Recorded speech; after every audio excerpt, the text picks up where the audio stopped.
administrasi Amerika pada akhirnya dan administrasi negara Eropa, terutama setelah berkembangnya, setelah dilontarkannya birokrasi oleh Max Weber 1920-an.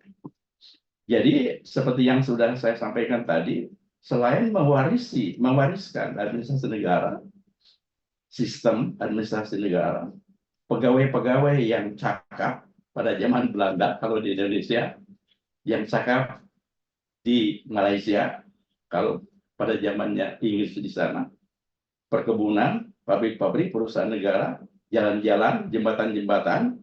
Kalau di sini saya biasa bicara jalan Maros Bone lewat Samba, itu kan bikinan Belanda. Kalau masih ada Republik, mungkin belum dibikin. Pendidikan, universitas-universitas, sekolah-sekolah, itu warisan Belanda. Jadi tidak sepenuhnya juga Belanda itu tidak meninggalkan legacy, tidak meninggalkan warisan yang bermanfaat untuk kita semua. Gedung-gedung, rumah-rumah jabatan itu kebanyakan peninggalan Belanda, termasuk Istana Negara Jakarta, termasuk rumah jabatan di sini gubernur. Itu masih bikinan Belanda, belum bikin yang baru, ya. Kecuali kantor gubernur itu baru, tapi rumah gubernur itu kolonial, namanya rumah kolonial. Di kota-kota besar di Indonesia diwarisi dengan rumah-rumah kolonial, dan kota-kota kolonial yang jauh lebih baik daripada kota-kota modern setelah Republik. Makassar zaman kolonial, Bandung zaman kolonial, Malang zaman kolonial lebih baik daripada Bandung, Malang, Makassar zaman Republik. Air saja susah. Zaman Belanda air sampai di rumah-rumah dengan lancar. Nah, kemudian makanya Karl Marx itu melihat dua sisi imperialisme. Kata Karl Marx, yang satu adalah eksploitasi, yang satu adalah westernisasi. Seperti air minum, dibangun penjernihan air di kota-kota kolonial, itu adalah westernisasi. Administrasi negara adalah westernisasi. Pembangunan infrastruktur adalah westernisasi. Makanya ada yang satu masa mengatakan bahwa modernization itu adalah westernization. Nah, di dalam ajaran teori modernisasi biasa banyak dikutip Karl Marx diffusionism. Diffusionism Karl Marx, karena Karl Marx menjelaskan bagaimana imperialisme menciptakan difusi ke negara-negara yang masih tradisional agar bisa memahami, menganut prinsip-prinsip yang lebih rasional dikatakan dalam kapitalisme, dalam sistem pemerintahan yang menurut Max Weber adalah rasional, efektif, efisien. Nah, kita tidak bisa menghindari bahwa public administration itu juga harus rasional, efektif, efisien, sesuai dengan yang diajarkan oleh Max Weber. Kalau ada ajaran yang lebih baik dari Max Weber, silakan dipakai. Nah, kemudian masih bicara tentang public administration, bagaimana public administration pasca kolonial? Public administration pasca kolonial, salah satu legacy yang dijelaskan oleh Anna Laronska, salah satu legacy yang ditimbulkan oleh kapitalisme itu adalah nasionalisme. Nasionalisme, gerakan-gerakan nasionalisme, kemudian menciptakan political elite di Indonesia pasca kemerdekaan itu menjelang pemilihan umum tahun 1955, banyak sekali partai politik, kalau tidak salah sekitar 36 partai politik pada saat itu. Ya.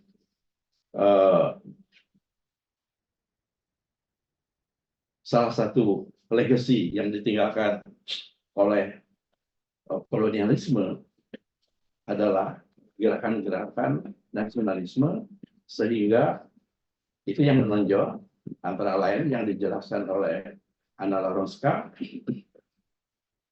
sehingga gerakan-gerakan ini kemudian menciptakan administrasi negara yang seharusnya bercita-cita untuk menciptakan masyarakat yang adil dan makmur, sebagaimana di dalam Konstitusi Negara Republik Indonesia disebutkan tujuan negara ini adalah paling tidak disebutkan memajukan kesejahteraan umum, mencerdaskan kehidupan bangsa, dan memelihara perdamaian dunia, yang sampai hari ini memajukan kesejahteraan umum dan mencerdaskan kehidupan bangsa masih jauh dari standar-standar Bank Dunia.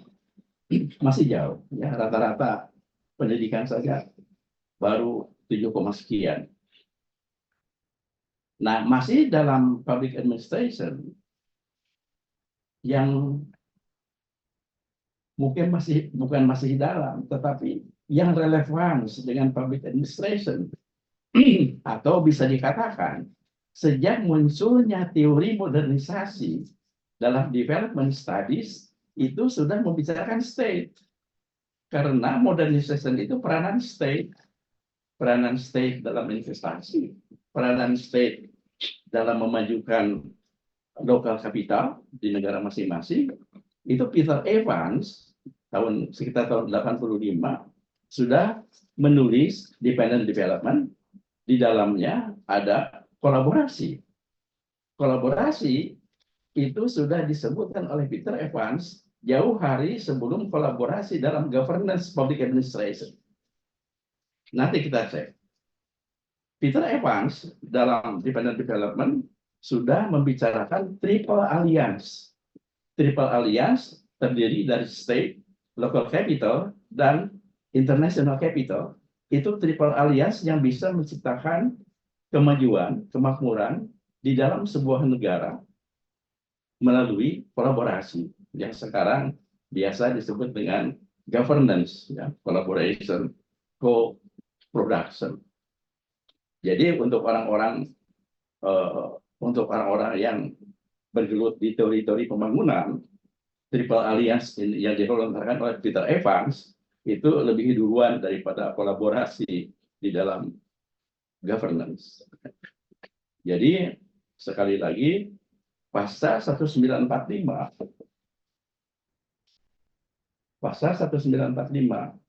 muncul teori modernisasi yang dimulai dengan PBB membentuk United Nations for Latin ECLA,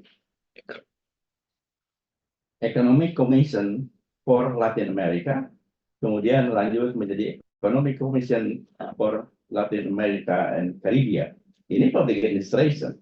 Ini kebijakan-kebijakan pasca 1945, di mana sudah muncul teori modernisasi yang harus dianut oleh public administration dalam merumuskan kebijakan-kebijakan pembangunan di negara masing-masing. Kemudian masih Peter Evans dengan Russ Meyer dengan Teda Skocpol, ini juga buku yang sangat populer di dalam studi pembangunan dengan judulnya Bringing the State Back In. Bringing the State Back In. Artinya bagaimana pentingnya state, pentingnya negara di dalam pembangunan nasional. Kalau membicarakan state, tentu public administration. Ya, kemudian masih tadi seperti saya sampaikan, Peter Evans itu seorang tokoh dalam teori pembangunan, development studies. Satu buku yang ditulis oleh Peter Evans, ini lebih baru, tahun 1995, judulnya Embedded Autonomy, States and Industrial Transformation. Jadi peranan state di dalam industrial transformation. Industrial transformation tentu kebijakan. Jadi kalau judul diskusi ini adalah perspektif administrasi negara, administrasi publik di dalam post kolonial legacy, yaitu ditinggalkan, harus diteruskan pasca kemerdekaan, pasca 1945, kebanyakan negara-negara di Asia, Afrika. Kalau Amerika Latin sudah jauh lebih duluan, 1800-an mereka sudah merdeka, ditinggalkan oleh Portugis dan Spanyol. Ada satu masih oleh Evans, State Society Synergy. Ini tentu kalau dalam istilah public administration sekarang, di dalam kelas-kelas public administration disebut dengan sinergi antara pemerintah dan civil society. Ini State Society Synergy, Government and Social Capital in Development. Nah, untuk menutup pembicaraan saya sebagai pengantar diskusi, saya ingin menyampaikan sebuah buku yang ditulis oleh Riggs, kalau tidak salah tahun 1962, dengan judul Administration in Developing Countries. Artinya, bagaimana public administration in developing countries, walaupun di dalamnya ditulis banyak tentang prismatic society, yaitu masyarakat transisi dari tradisional ke modern, tetapi di sisi lain Riggs ini menawarkan development administration, menawarkan administrasi pembangunan. Jadi saya boleh berkesimpulan bahwa pasca kolonial sejak kemerdekaan, menurut Riggs, administrasi negara di negara-negara yang sedang membangun itu menggunakan administrasi pembangunan. Sekali lagi, yang relevan menurut Riggs, saya mengutip, untuk negara-negara yang sedang berkembang, yang relevan adalah administrasi negara untuk pembangunan, yang oleh Bintoro disebut administrasi pembangunan atau development administration. Itu Pak Ishak, pengantar dari saya, mudah-mudahan tidak terlalu lama, saya kira setengah jam. Ya, terima kasih. Ya, terima kasih Prof. Ya, sangat mendalam menurut saya karena dari paparan Prof tadi tentara sekali dimensi historisnya kolonialisme dan postkolonial ya. Kemudian dari perspektif juga Prof menyinggung Marxian, Karl Marx dalam hal ini analisis Karl Marx terhadap bagaimana bekerjanya kolonialisme dan imperialisme di abad 18 dan 19. Kemudian juga menyinggung perspektif Weberian soal birokrasi yang dilandaskan oleh rasionalitas, efektivitas maupun efisiensi, dan memaparkan sejumlah hal terkait dan erat kaitannya dengan ekonomi politik. Lalu dimensi warisannya, yaitu Prof menyinggung soal sejumlah infrastruktur ya, maupun desain arsitektur atau peninggalan arsitektural, dan terutama juga sistem transportasi publik ya. Tadi disinggung jalan kereta, tapi sebelum kereta itu ada juga nama jalan yang cukup terkenal ya, jalan pos ya, atau jalan Postway.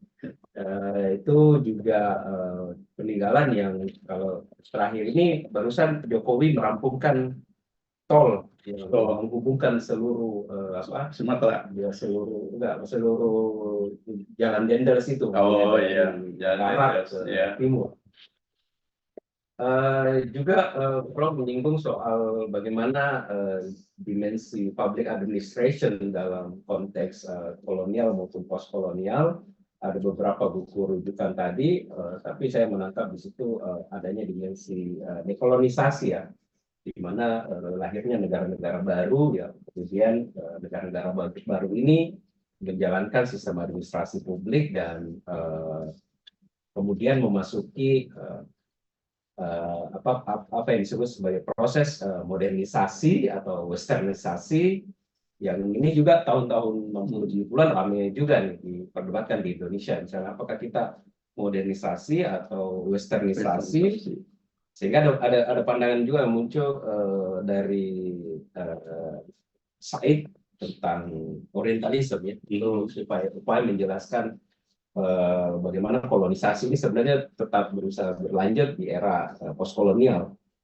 Dan Prof menyinggung Peter Evans, kemudian Rijks, dan juga salah satu ilmuwan politik yang cukup terkenal yang mengembangkan new institutionalism, yaitu dari Skocpol. Ini sebuah pemikiran yang melawan ekonomi neoklasik sebenarnya, atau neoliberal, yang mana dia justru kick the step out. Justru. Dan Skocpol ini justru menginginkan bringing step back in. Nah itu, atau bahasa sekarang mungkin ya negara hadir. Oke, saya tidak ingin berpanjang lebar, tapi kira-kira seperti itu ya.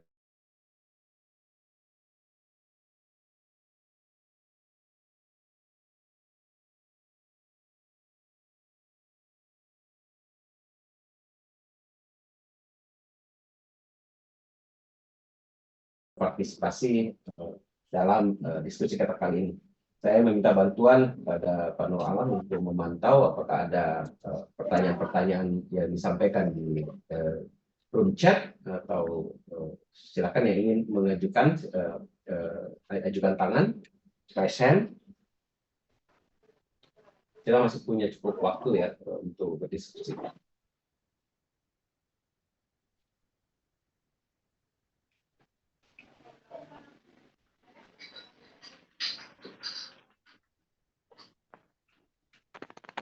Ada? Ya, halo. Kita masih berharap sebenarnya contoh-contoh konkret bagaimana pasca kolonial ini berlangsung. Tadi Prof di awal menyinggung bagaimana negara-negara Asia, terutama India, melakukan dekolonisasi terhadap Inggris, atau yang penjajahnya non Barat itu seperti Taiwan atau Korea yang dijajah oleh Jepang,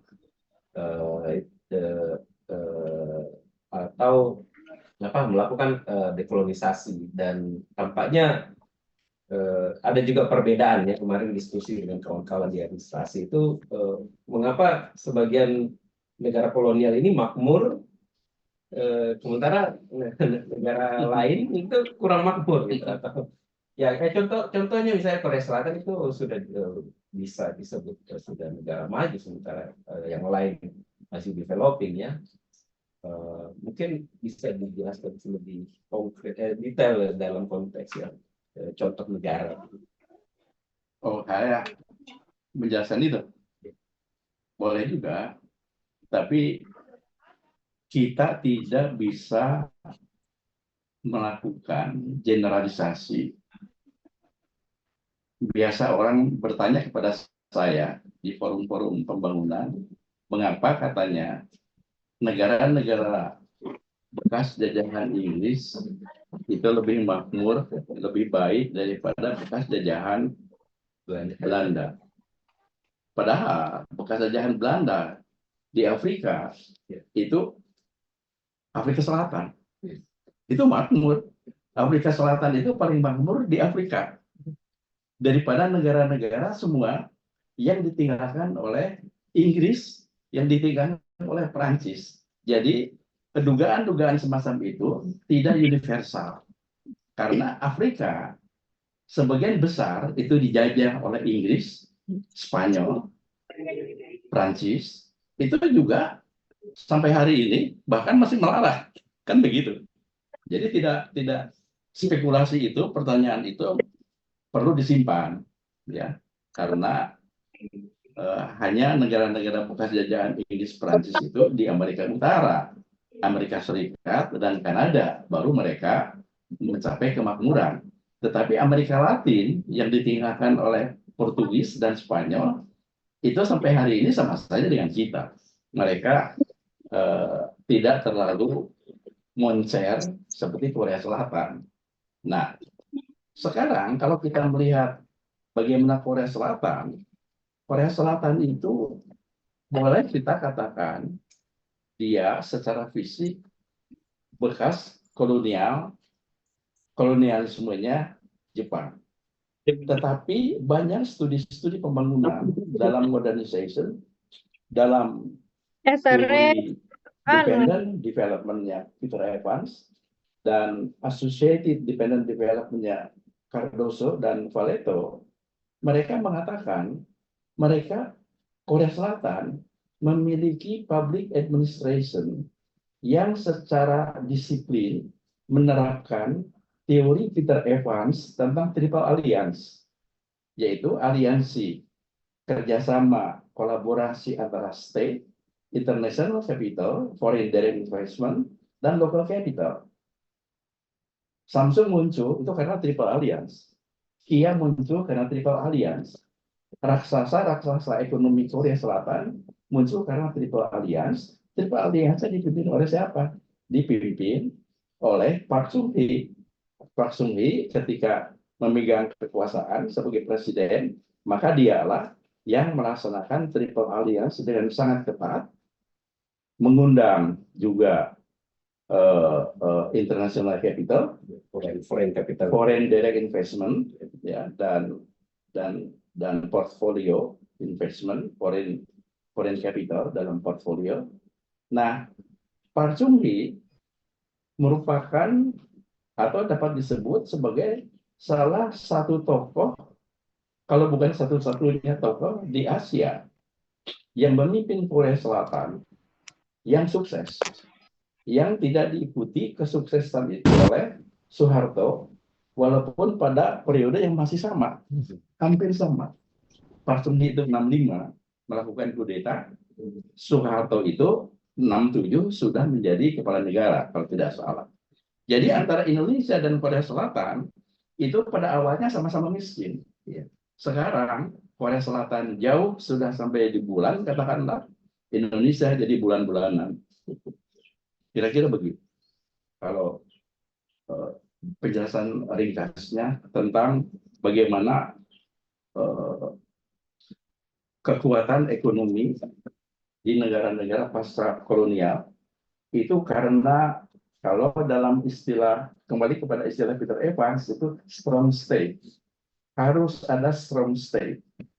Jepang itu strong state, Korea Selatan itu strong state, disusul Cina setelah Deng Xiaoping itu strong state. Ya. Thailand juga sebetulnya strong state. Cuman Thailand tidak mengalami industri mereka di pertanian, bukan revolusi industri di manufaktur di luar pertanian. Indonesia tidak semuanya. Maaf saya bilang begitu. Indonesia tidak semuanya. Biasa saya sampaikan di kelas, kasa kepada Eropa. Eropa itu besar karena ada revolusi science and technology.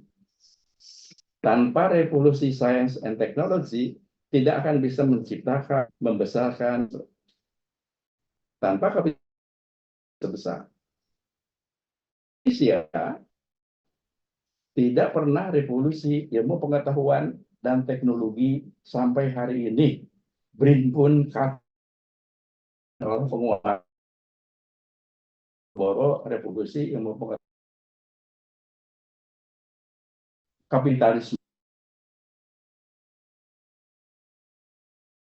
Perusahaan dalam negeri hanya gali nikel, gali batu bara, gali boksit, hanya galian. Itu kan hunting gathering, masyarakat primitif. Jadi perusahaan-perusahaan besar di Indonesia, orang-orang kaya di Indonesia, kelompok Bakri, kelompok siapapun, itu hanya gali-gali. Sangat primitif, ekonomi primitif. Yang diributkan baru-baru batu bara, itu kan primitif. Ya, batu bara. Iya. Ya, tampaknya ini ada yang bertanya di. Ya, silakan. Zoom, Silakan, sampaikan. bisa dibaca. Izin bertanya, Prof, dari Andi Yani, Ya, sejauh mana kesenjangan ekonomi yang terjadi di Indonesia saat ini berasal dari kebijakan kolonial ya, yang mengutamakan wilayah atau kelompok tertentu, di scroll down, ya. eh, yang mengutamakan wilayah atau kelompok tertentu dibandingkan dengan wilayah atau kelompok lain. Oke, Ya, itu pertanyaan. ya, Itunya berawalnya dari policy. Dimulai dengan kebijakan-kebijakan investasi. Kebijakan-kebijakan investasi itu tentu menguntungkan para investor. Para investor. Seperti tadi kembali, investor di Indonesia ini adalah para investor, bukan untuk industri manufaktur. Termasuk Pala Group itu tidak membuat mobil, bahkan hanya menjual mobil, tidak mengembangkan industri membuat mobil. Nah, industri ekstraktif itu dikuasai oleh konglomerat, katakanlah, oleh para pemilik modal besar untuk memperoleh akses, apakah melalui hak guna usaha, kemudian izin-izin usaha, izin pertambangan, terutama yang sementara ini kita banyak dibicarakan oleh mass media, karena kebijakan-kebijakannya itu sangat menguntungkan kaum kapitalis, maka kaum kapitalis inilah yang semakin lama semakin besar. Sedangkan kaum proletar itu tidak memperoleh manfaat sebesar-besarnya untuk dari kegiatan ekonomi Indonesia. Padahal Undang-Undang Dasar Republik Indonesia pasal 33, saya tidak hafal teksnya, tetapi kira-kira menyebutkan segala kekayaan alam di negara ini dikuasai oleh negara dan dimanfaatkan sebesar-besarnya untuk kesejahteraan masyarakat. Katakanlah begitu. Tetapi negara ini, pemerintah kita melawan konstitusi. Harusnya semua tambang-tambang itu dikuasai oleh negara. Tetapi tambang-tambang itu dilepas melalui konsesi-konsesi terhadap raja-raja yang memiliki uang banyak, baik uangnya dari kantong pribadi maupun uangnya melalui perbankan.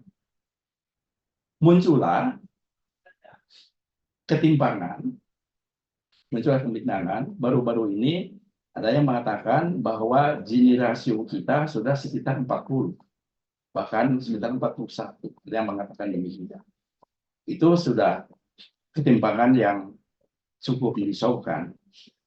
Nah, di satu sisi kebijakan-kebijakan investasi itu hanya menguntungkan pengusaha-pengusaha besar, di sisi lain tidak ada kebijakan-kebijakan ekonomi yang memihak kepada orang kecil, kepada pengusaha kecil. Pengusaha kecil itu tidak dibesarkan oleh negara. Kalau kita melihat kembali kepada Korea Selatan, tetap tadi seperti yang Faisal tanyakan kepada saya, Korea Selatan itu membangun negaranya. Park Chung-hee punya dua kebijakan secara bersamaan. Mungkin kalau Pak Isan mengenali Semau Undong.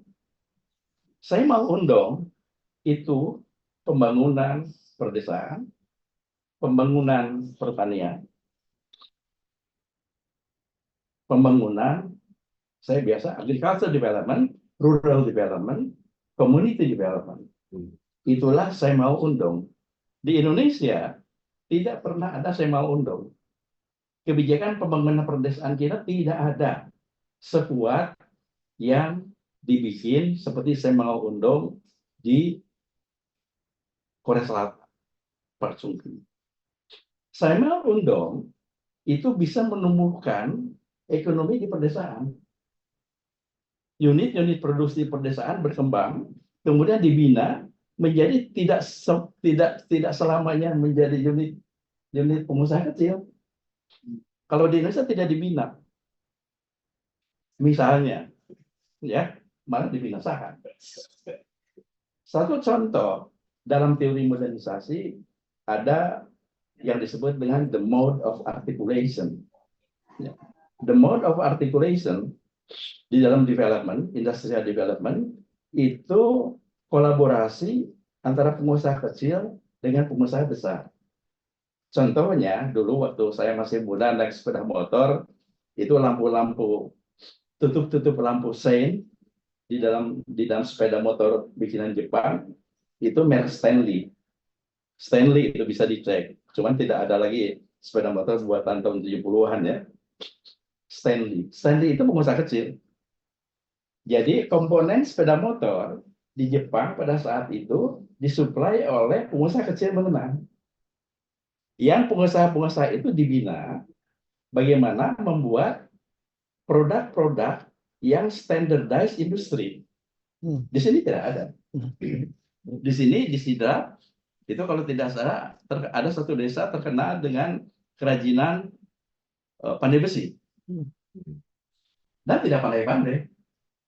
Traktor tetap Kubota. Tidak bikin. Di Jepang, Kubota itu dari pengusaha kecil. Dari bengkel. Honda itu nama orang. Yamaha itu punya orang. Nama orang. Suzuki itu nama orang. Yang mulai dari bengkel, dibesarkan oleh revolusi industri di Jepang. Dibesarkan, terbentuklah Triple Alliance dalam konsep Evans, terbentuklah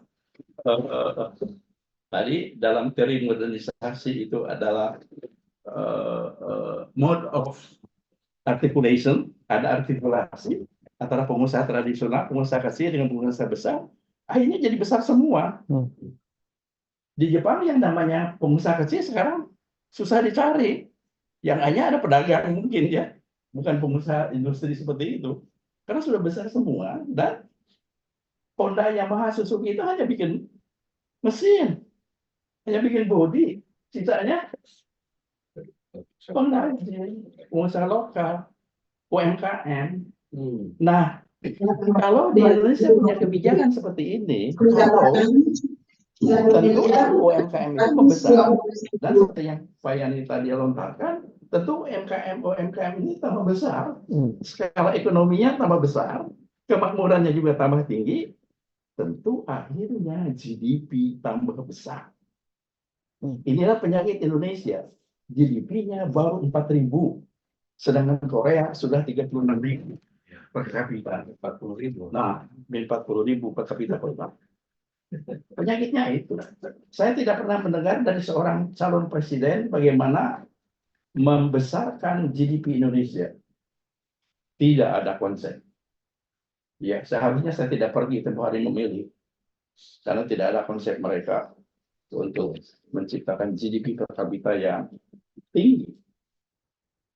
Itu kira-kira dua policy dalam public administration ditempuh oleh Korea Selatan yang perlu dibenchmark oleh Indonesia adalah industrial development dan rural development. Thailand fokus ke rural development. Cina dua-duanya juga industrial development dan rural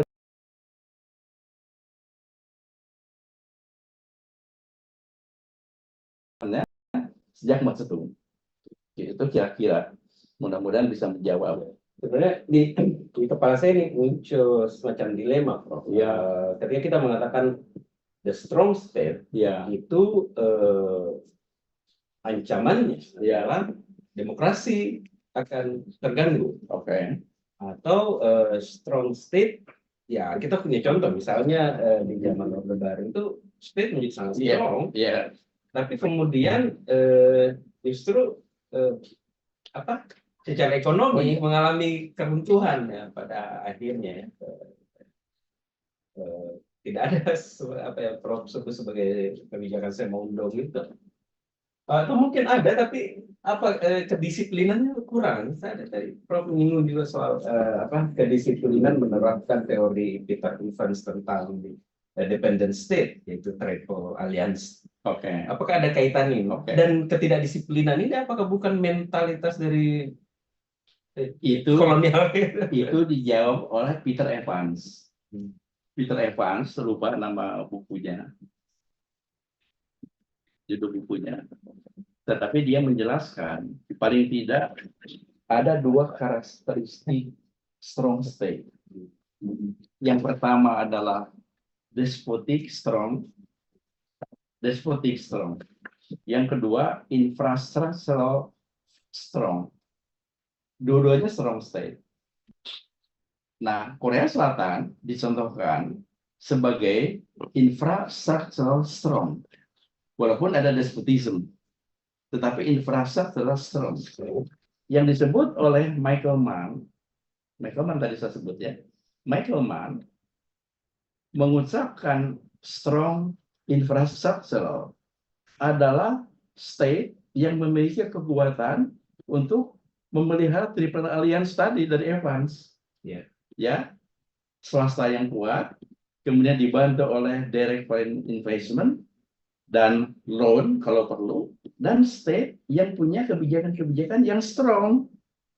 Nah, Korea Selatan kembali menjadi contoh strong karena industrial development policy dan rural development policy sejajar dua-duanya.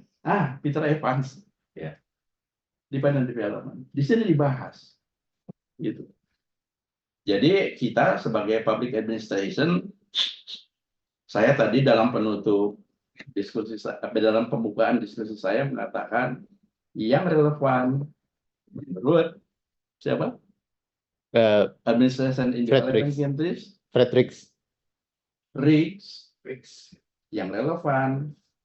Saya tidak mengagung-agungkan administrasi pembangunan, saya hanya mengutip Riggs bahwa yang relevan untuk developing countries adalah administrasi pembangunan diperkuat oleh Ali Parasman. Banyak menulis administrasi pembangunan di dalam Comparative Public Administration and Development Administration. Ali Parasman lebih muda daripada Riggs. Sementara di dalam lingkungan kita di sini, di laboratorium kita, administrasi pembangunan itu seolah-olah sudah dilupakan. Itu kesalahan besar menurut saya. Secara akademik, saya bisa berargumen dengan siapapun di sini. Di UNAS, divisi. Bahwa yang relevan adalah sesuai dengan Riggs, administrasi pembangunan. Jadi kalau mau tadi, nah makanya Pak Ishak, saya biasa sering mendengar strong state itu tidak baik. Ya, katanya strong state itu otoritarian. Ya, kalau despotik iya. Ya. Malah ASEAN despotism itu sudah lama sebetulnya sejak kerajaan atau despotism itu ditulis oleh siapa? Lupa saya, seorang antropolog yang despotism itu. Lupa saya namanya. Jadi despotism itu yang penting dia state bisa menjaga jangan sampai state itu bisa sampai runtuh. Itu. Apakah despotisme itu bertentangan dengan demokrasi? Saya kira tidak. Tidak. Demokrasi itu untuk saya adalah hak rakyat untuk ikut dalam pemilu. Kalau untuk public administration, banyak orang pintar dalam public administration. Itu. Ya, ini tambah menarik ini. Jadi apakah Singapura yang strong state juga itu termasuk yang infrastruktur strong itu? Oh iya, terutama Lee Kuan Yew. Ya. Jadi kalau kita berbicara public administration, membedakan antara negara-negara yang maju dengan negara-negara yang belum maju, itu kembali kepada para pemimpinnya. Inggris kuat sejak Thatcher. Ya. Korea Selatan kuat sejak Park Chung-hee. Malaysia kuat sejak Mahathir Muhammad. Indonesia tidak pernah kuat. Gitu.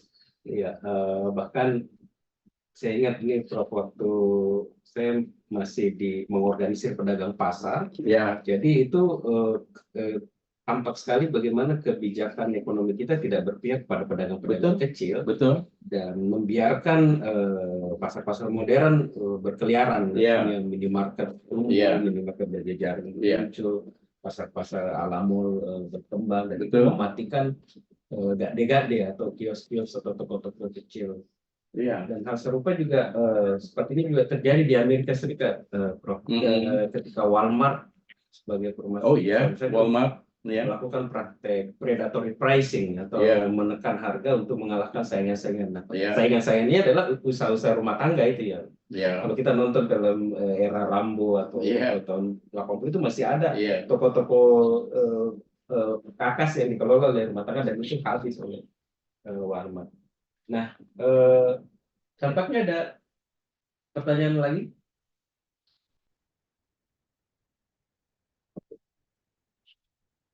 Betul sekali nih. Dari mana itu? Mario. Oh, izin bertanya, Prof. Apakah sistem pemerintahan saat ini lebih baik dibanding masa Jepang atau Belanda? Apakah ada sistem pemerintahan yang diadopsi? Oke.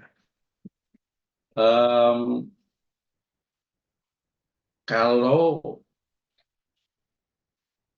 untuk membandingkan, saya harus mengalami bagaimana zaman Jepang, bagaimana zaman kolonial Hindia Belanda, dan sekarang saya hanya mengalami zaman Republik setelah zaman Reformasi. Ya. Tetapi kita di dalam Public Administration mengenal mata kuliah SANKRI, Sistem Administrasi Negara Republik Indonesia, Kesatuan Republik Indonesia. Kalau mendengar dari orang-orang tua saya, orang-orang tua saya itu saya sebut orang tua saya sendiri dengan orang-orang tua teman-teman orang tua saya. Mereka biasa mengatakan zaman Belanda itu zaman normal. Kenapa zaman normal? Karena semuanya disiplin. Administrasi negara sangat disiplin pada zaman Belanda. Itu ditulis oleh Laronska, Anna Laronska. Salah satu legacy adalah public services. Pegawai-pegawai Belanda itu baik-baik, sehingga bisa meneruskan pekerjaan-pekerjaan, cuman kan leadership-nya yang tidak. Gitu. Jadi ketika bapak saya dengan generasinya itu bekerja dengan Belanda, walaupun bapak saya juga sempat ditangkap Belanda karena berkhianat kepada Belanda, walaupun dia juga pegawai Belanda sebetulnya, dia bekerja dalam bidang KPU-an, Pangkat Praja. Nah, kan sistem pendidikan, sistem birokrasi Belanda inilah dilanjutkan setelah merdeka. Jadi 45 merdeka, semua kelembagaan pemerintah zaman Belanda itu dilanjutkan oleh pemerintah merdeka.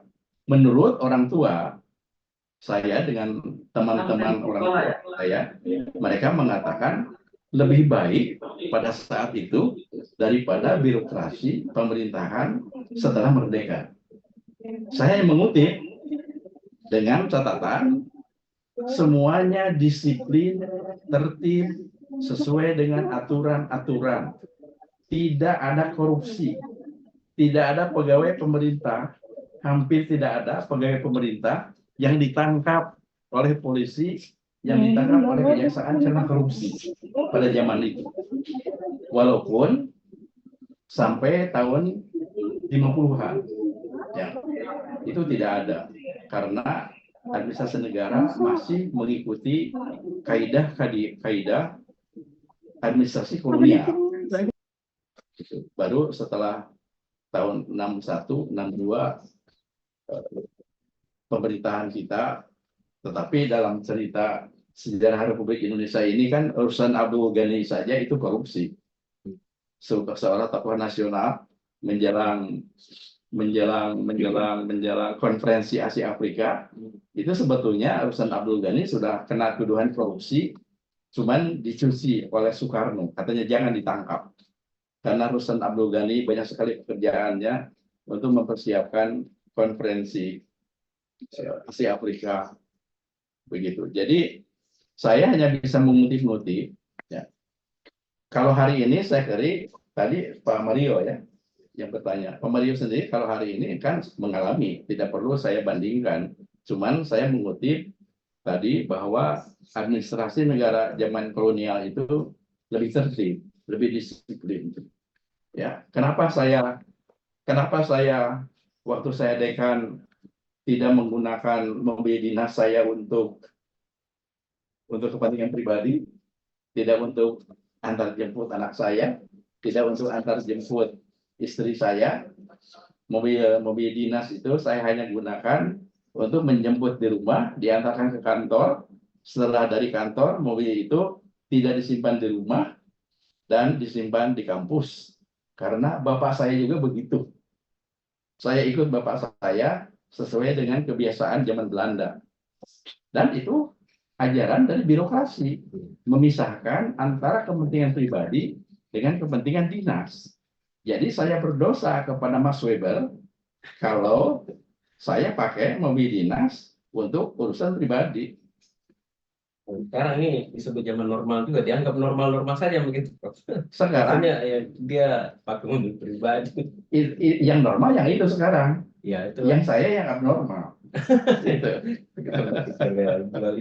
Iya. Iya, memang seperti dalam pemilu inilah yang kalau menerima uang untuk mencoblos itu seperti dianggap biasa saja atau melakukan praktek nepotisme itu menjadi kayak normal-normal saja. Iya. Nah, ini ada satu, Prof. Ini terkait dengan legacy yang kaitannya dengan perusahaan nasional. Misalnya, ya kita tahu perusahaan kereta api itu kan peninggalan Belanda. Betul. Kemudian PT PAL, atau juga di Bulukumba ada PT Lonsum, itu kan sejak zaman Belanda itu sudah ada. Bagaimana itu legasi itu kemudian ya dalam konteks postkolonial ini mengaitkan dengan di masa kolonialisme. Kalau kita secara ringkas bisa mengatakan peninggalan kolonial, legasi kolonial itu bukan legasi kolonial. Legasi kolonial itu semua BUMN bagus. Pabrik karet bagus, pabrik teh bagus, pabrik log jati. Semuanya perusahaan yang ditinggalkan Belanda bagus. Itu bukan legacy. Itu perusahaan oleh Republik. Bukan legacy. Legacy yang ditinggalkan Belanda bagus. Belanda meninggalkan yang baik-baik.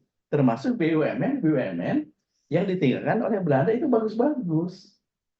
Dirusak oleh Republik.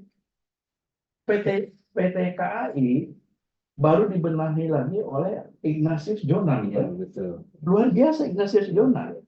Sebelumnya itu udah semrawut sampai di lokomotif itu berubah. Saya merasakan itu, Prof.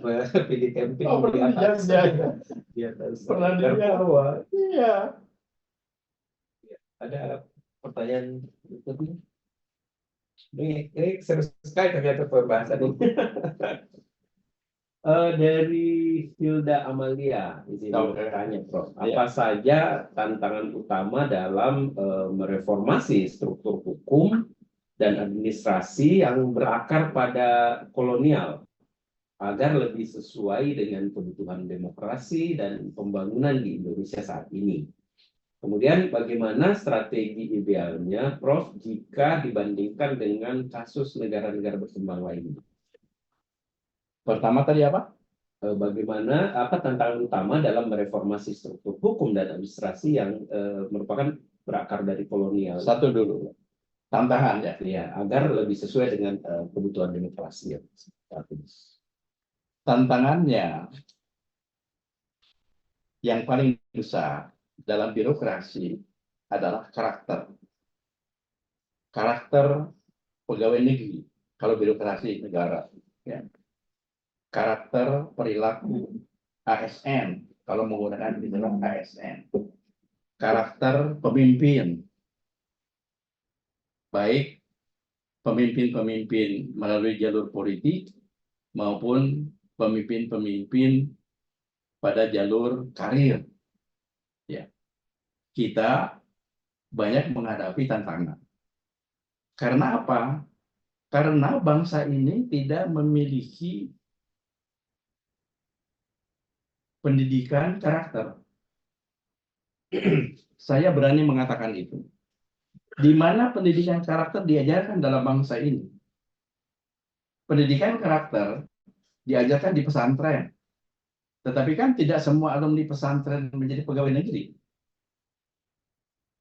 Harusnya mungkin kalau asumsi kita akhlak dan karakter itu diajarkan di pesantren, mungkin lebih baik semua ASN itu lulusan pesantren.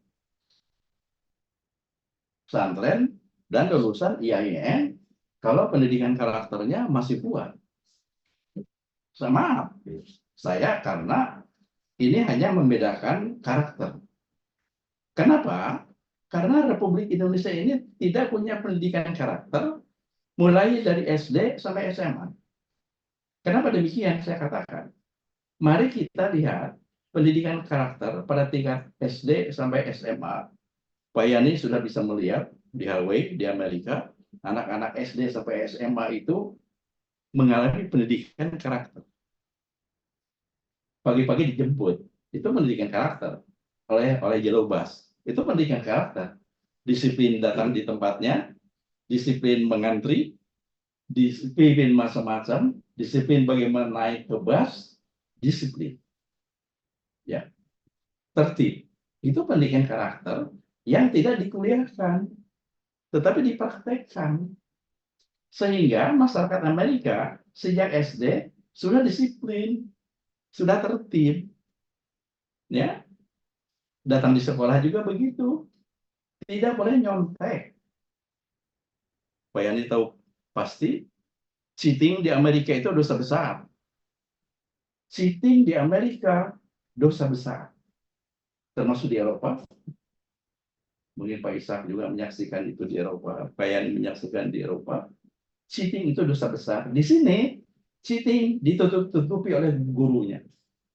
Termasuk cheating ujian negara. Dibikinkan oleh gurunya. Jadi di sini cheating itu mencuri. Pada hakikatnya, cheating itu mencuri. Mengapa merebak korupsi? Karena cheating itu dibiarkan dalam masyarakat kita. Ya, datang tidak tepat waktu saja sudah cheating gitu. Cheating waktu, tidak jujur, mencuri waktu. Jadi ini pendidikan karakter. Harus antri. Diajarkan mulai dari SD sampai SMA. Harus antri. Harus jujur, diajarkan dan dipraktekkan mulai dari SD sampai SMA. Di Indonesia tidak ada pendidikan seperti itu. Yang ada hanya pengajaran. 2 tambah 2 sama dengan 4. Dipraktekkan dalam korupsi. Karena tidak ada pendidikan dalam matematika. Hanya ada pengajaran dalam matematika. Pendidikan dalam matematika adalah berhitung dengan benar. Semua ilmu mengajarkan kebenaran sesuai dengan disiplin ilmunya, tetapi tidak diikuti dengan pendidikan. Pendidikan itu adalah mengamalkan semua kebenaran yang ada di dalam ilmu yang dipelajari. Di Indonesia hanya pengajaran, tidak ada pendidikan. Jadi kementerian itu namanya jangan Kementerian Pendidikan dan Kebudayaan, harusnya pendidikan pengajaran saja. Pendidikannya hapus. Tidak ada pendidikan di Indonesia. Iya. Apakah itu menjawab yang pertama tadi? Tantangannya adalah karakter. perlu penyelesaian dalam pendidikan karakter secara nasional. Yang kedua tadi, Bagaimana strategi idealnya, Prof, jika dibandingkan dengan kasus negara berkembang lainnya? nah Sebenarnya sudah lebih juga tadi. sebetulnya sudah terjawab. Kalau negara sedang berkembang, Cina itu luar biasa pendidikan karakter, terutama yang kenapa? Karena Partai Komunis Cina itu memang pendidikan karakter sangat kuat. Misalnya karir. Karir itu mulai dari kepala desa, Partai Komunis sudah memilih orang-orang desa, tokoh-tokoh desa terbaik yang dipilih oleh Partai Komunis. Itu tidak ada cheating, tidak ada di sini yang penting bayar. Jadi kepala desa tidak ada. Partai Komunis yang menseleksi kepala desa. Untuk camat, siapa kepala desa terbaik jadi camat? Untuk bupati, wali kota, siapa camat terbaik untuk jadi bupati, wali kota? Untuk gubernur juga begitu. Xi Jinping itu mulai dari camat kalau tidak salah Pak Yani. Toh? Xi Jinping pemimpin besar Cina hari ini itu berkarir sejak dari camat, dipilih terus oleh Partai Komunis sampai jadi presiden, sekarang mau dinobatkan menjadi presiden seumur hidup. Iya, saking hebatnya Xi Jinping. Dan banyak pemimpin Cina seperti itu, Deng Xiaoping.